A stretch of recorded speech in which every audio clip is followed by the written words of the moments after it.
December 1ஆம் தேதியிலிருந்து சென்னை உயர்நீதிமன்றம் ஒரு மிக முக்கியமான உத்தரவை பிறப்பிச்சிருக்கிறாங்க. என்ன அந்த உத்தரவுனா, இப்ப நாம ஒரு வாகனம் எடுக்கிறோம்னா அதை ஒரு குறிப்பிட்ட நாட்களுக்குள்ளாக அங்க இருக்கக்கூடிய ரீஜனல் டிரான்ஸ்போர்ட் ஆபீஸ் என்று சொல்லக்கூடிய ஆர்டிஓ ஆபீஸ்க்கு போயிட்டு நாம நம்மளுடைய வாகனத்தை ரெஜிஸ்ட்ரேஷன் பண்ணணும், பதிவு செய்யணும். அதற்கு பின்பாக நம்பர் பிளேட்ல இருந்து எல்லாமே வரும். அதுக்கு நாம என்ன பண்ணுவோம்னா, அதிகாலையிலேயே போயிட்டு அவங்க ஒரு டைமிங் ஷெட்யூல் கொடுப்பாங்க, அதெல்லாம் பார்த்துக்கிட்டு ஈவினிங் ஆயிடும் நம்மளுடைய அந்த ரெஜிஸ்ட்ரேஷன் ஒர்க்கை முடிக்கிறதுக்கு.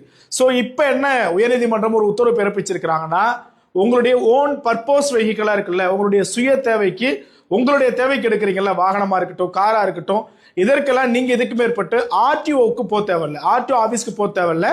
எஞ்சி இருக்கக்கூடிய, அதாவது ஃபார் எக்ஸாம்பிள் சொல்ல அப்படின்னாக்க கமர்ஷியல் வெஹிக்கிள் இருக்குதுல்ல, ரெண்டட் வெஹிக்கிள் கமர்ஷியல் வெஹிக்கிள்லாம் இருக்குது இல்லையா, அவங்க மட்டும் தான் வணிகம் சார்ந்து மேற்கொள்ளக்கூடியவர்கள், பள்ளிக்கூடத்துக்கும் இதுக்கெல்லாம் பயன்படுத்தக்கூடிய வாகனங்களுக்கு மட்டும் நீங்க புதுசாக எடுத்துட்டு ஆர்டிஓ ஆஃபீஸ் போயிட்டு ரிஜிஸ்ட்ரேஷன் பண்ணா போதும்.